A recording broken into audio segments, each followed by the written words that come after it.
მაშასე და ვისაც გაინტერესებდათ, ეს არის სახლი, სადაც მე გავიზარდე. აი ეს ფანჯარა და აი ეს აივანი. აი აქეთ სულ ჩემი იყო, ანუ ერთი ოთახიც არის, უკან კიდე ორი ამხელა ესოა. ეხლა სიბნელია და არ ჩანს, მაგრამ აი ეს არის ის ჩვენი სახლი. საბაგიროსთან, მეტროდელისთან, სადაც გავატარე მთელი ჩემი ცხოვრება, რომელიც როგორც ხედავთ ჩვენი აღარ არის.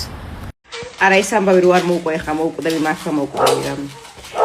ვინც მიცნობს, ან არ მიცნობს, მაგრამ იცის ცხოვრობდი, როგორ ცხოვრობდის, არ გავიზარდე, როგორ გავიზარდე, ყველა მიცის, სადაც იყო ჩემი სახლი. ანუ იცის რამხელა სახლი და რამდენი სახლი მქონდა მამაჩემ.